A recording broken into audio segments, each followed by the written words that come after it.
Assalamualaikum warahmatullahi wabarakatuh. Halo teman-teman semua. Di sini kelompok kami akan membahas tentang struktur kurikulum.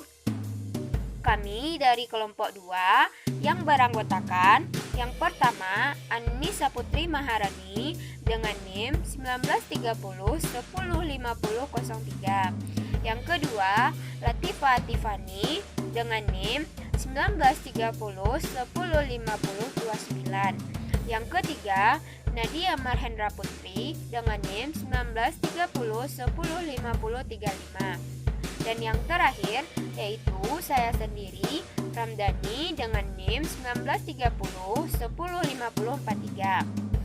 Video pembelajaran ini kami buat untuk memenuhi tugas mata kuliah telaah kurikulum dengan dosen pengampun Ibu Dr. Donna Afriani SSI MPD. Materi yang akan kami bahas di sini yaitu yang pertama, struktur kurikulum SD, yang kedua, struktur kurikulum SMP, yang ketiga, struktur kurikulum SMA. Langsung saja masuk kepada materi yang pertama, yaitu struktur kurikulum SD, yang akan dijelaskan oleh rekan saya, yaitu Latifah Tiffany. Kepada Latifah disilakan. Baiklah, saya Latifah Tiffany akan menjelaskan tentang materi A, yaitu struktur kurikulum SD. Struktur kurikulum terdiri atas sejumlah mata pelajaran, beban belajar, dan kalender pendidikan. Beban belajar SD dinyatakan dalam jam belajar setiap minggunya untuk masa belajar selama 1 semester. Beban belajar di SD tahun 1, 2, dan 3 masing-masing 30, 32, dan 34 jam. Sedangkan untuk tahun 4, 5, dan 6 masing-masing 36 jam setiap minggunya. Jam belajar SD adalah 40 menit. Di sini kita bisa melihat tabel dari struktur kurikulum SD, di mana mata pelajaran dibagi atas menjadi 2 kelompok, yaitu kelompok A dan kelompok B. Dan alokasi waktu belajar per minggunya disesuaikan dengan ketentuan yang telah ada. Penjelasan dari tabel tersebut yaitu pada mata pelajaran kelompok A adalah mata pelajaran yang memberikan orientasi kompetensi lebih kepada aspek intelektual dan afektif. Sedangkan kelompok B adalah mata pelajaran yang lebih menekankan pada aspek afektif dan psikomotor. Integrasi konten IPA dan IPS adalah berdasarkan makna mata pelajaran sebagai organisasi konten dan bukan sebagai sumber dari konten. Konten IPA dan IPS diintegrasikan ke dalam mata pelajaran PPKN, Bahasa Indonesia, dan Matematik yang harus berdasarkan ketentuan perundang-undang. Pembelajaran tematik merupakan pendekatan pembelajaran yang mengintegrasikan berbagai kompetensi dan berbagai mata pelajaran. Pengintegrasikan tersebut dilakukan dalam 2 hal, yaitu integrasi sikap, kemampuan keterampilan, dan pengetahuan dalam proses pembelajaran, serta pengintegrasian berbagai konsep dasar yang berkaitan. Tema memberikan makna konsep kepada konsep dasar tersebut sehingga peserta didik tidak mempelajari konsep dasar tanpa terkait dengan kehidupan nyata. Dengan demikian, pembelajaran memberikan makna nyata kepada peserta didik. Tema yang dipilih berkenaan dengan alam dan kehidupan manusia. Keduanya adalah pemberian makna substansial terhadap bahasa, PPKN, matematika, dan seni budaya. Karena keduanya adalah lingkungan nyata di mana peserta didik dan masyarakat hidup. Disinilah kemampuan dasar atau KD dari IPA dan IPS yang diorganisasikan ke mata pelajaran lain yang memiliki peran penting sebagai pengingat dan pengembang KD mata pelajaran lainnya. Berdasarkan sudut pandang psikologis, tingkat perkembangan peserta didik tidak cukup abstrak untuk memahami konten mata pelajaran secara terpisah-pisah. Pandangan psikologis, perkembangan, dan Gaussian memberikan dasar yang kuat untuk integrasi KD yang diorganisasikan dalam pembelajaran tematik. Dari sudut pandang transdisciplinarity, makna pengolahan konten kurikulum secara terpisah tidak memberikan keuntungan bagi kemampuan berpikir untuk selanjutnya.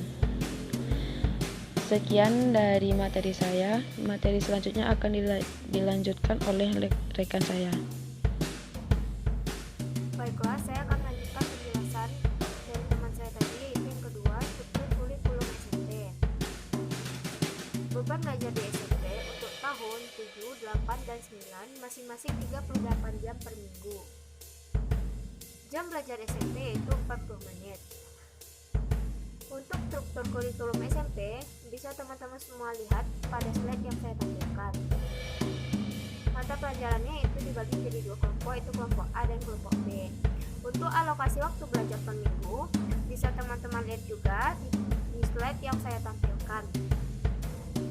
Selain itu, di SMP juga terdapat ekstrakurikuler, yaitu diantaranya Pramuka, OSIS, UKS, dan TPR. Kelompok A adalah mata pelajaran yang memberikan orientasi kompetisi lebih kepada aspek kognitif dan afektif. Sedangkan kelompok B adalah mata pelajaran yang lebih menekankan pada aspek afektif dan psikomotor. Seni budaya dan prakarya menjadi dua mata pelajaran yang terpisah. Untuk seni budaya, di dalamnya terdapat pilihan yang disesuaikan dengan minat siswa dan kesiapan satuan pendidikan dalam melaksanakannya. Ilmu pengetahuan alam dan ilmu pengetahuan sosial dikembangkan sebagai mata pelajaran integratif sains dan integratif sosial studi, bukan sebagai pendidikan disiplin ilmu.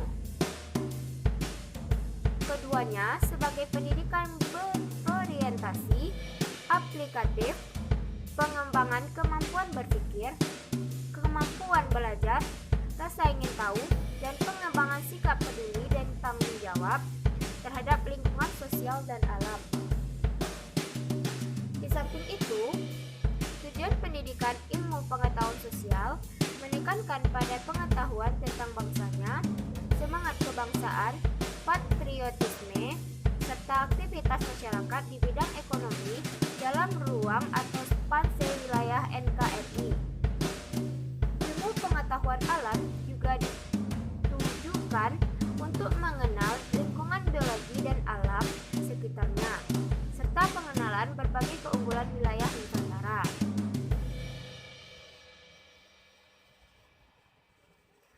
Dalam struktur kurikulum SMP, ada penambahan jam belajar per minggu dari mulanya 32, 32, dan 32 menjadi 38, 38, dan 38 untuk masing-masing kelas 7, 8, dan 9.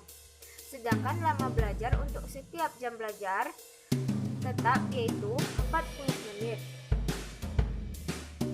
Dengan adanya waktu tambahan jam belajar ini dan pengurangan jumlah kompetensi dasar, guru memiliki keleluasaan waktu untuk mengembangkan proses pembelajaran yang berorientasi siswa aktif belajar.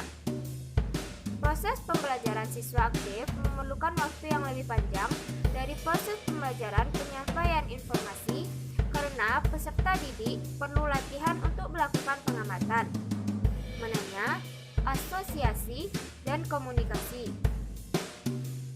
Proses pembelajaran yang dikembangkan guru menghendaki kesabaran dalam menunggu respon peserta didik karena mereka belum terbiasa. Selain itu, bertambahnya jam belajar memungkinkan guru melakukan penilaian proses dan hasil belajar. Mungkin sekian dari saya. Terima kasih. Untuk materi yang ketiga akan dijelaskan oleh rekan saya, yaitu Nadia Mahendra Putri. Baiklah, saya Nadia Marhendra Putri, NIM 1930105035. Saya akan melanjutkan presentasi dari teman saya sebelumnya, yaitu yang ketiga, struktur kurikulum SMA atau MA. Struktur kurikulum SMA atau MA terdiri atas mata pelajaran umum kelompok A, mata pelajaran umum kelompok B, dan mata pelajaran peminatan akademik kelompok C.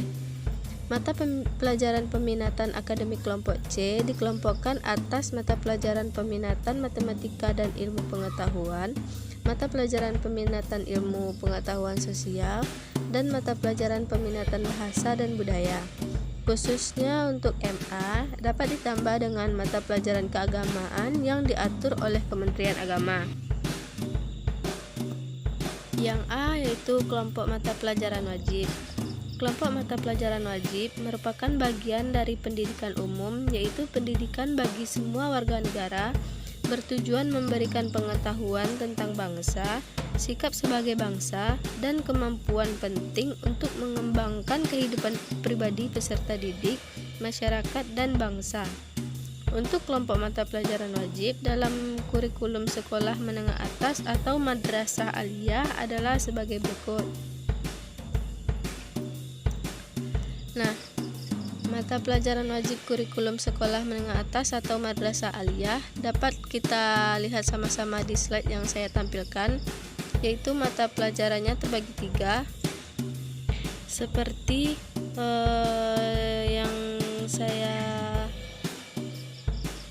bicarakan atau yang saya sampaikan sebelumnya, yaitu kelompok A yang mata pelajaran wajib, kelompok B mata pelajaran wajib, dan kelompok C peminatan.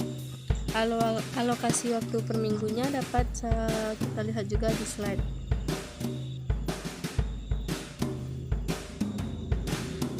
Keterangannya yaitu yang pertama, mata pelajaran kelompok A dan C adalah kelompok mata pelajaran yang kontennya dikembangkan oleh pusat. Mata pelajaran kelompok B adalah kelompok mata pelajaran yang kontennya dikembangkan oleh pusat dan dilengkapi dengan konten lokal yang dikembangkan oleh pemerintah daerah. Yang kedua yaitu 1 jam pelajaran tatap muka 45 menit per minggu dan mata pelajaran yang memiliki alokasi waktu belajar 2 jam per minggu, berarti memiliki beban belajar tatap muka 2 kali 45 menit per minggu. Mata pelajaran yang memiliki alokasi waktu belajar 3 jam per minggu, berarti memiliki beban belajar tatap muka 3 kali 45 menit per minggu, dan seterusnya. Yang ketiga yaitu muatan lokal dapat memuat bahasa daerah. Sekian dari saya, selanjutnya akan disampaikan oleh teman saya. Baiklah, saya Anissa Putri Maharani, NIM 1930105003, akan melanjutkan pembahasan tentang keterangan.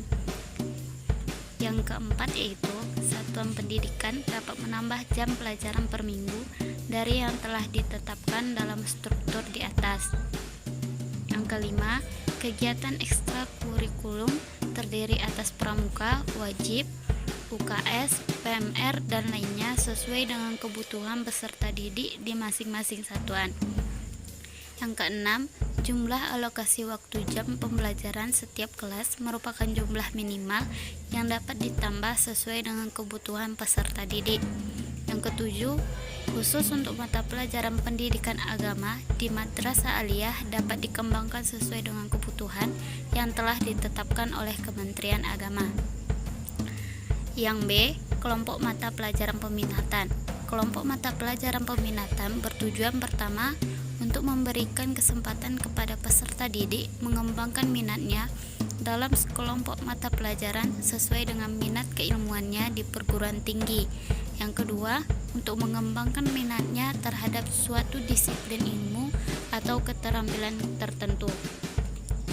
Berikut ada tabel pembagian mata pelajaran peminatan dalam kurikulum sekolah menengah atas atau madrasah aliyah.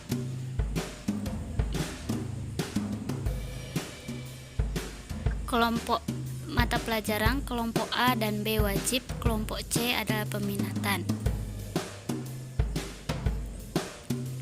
Yang C, pilihan kelompok peminatan dan pilihan mata pelajaran lintas kelompok peminatan.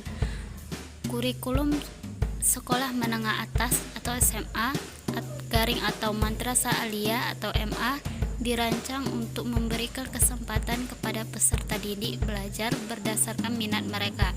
Struktur kurikulum memperkenankan peserta didik melakukan pilihan dalam bentuk pilihan kelompok peminatan dan pilihan mata pelajaran antar kelompok peminatan. Kelompok peminatan yang dipilih peserta didik terdiri atas kelompok matematika dan ilmu alam, ilmu-ilmu sosial, dan ilmu budaya dan bahasa. Sejak mendaftar ke SMA di kelas 10, seseorang peserta didik sudah harus memilih kelompok peminatan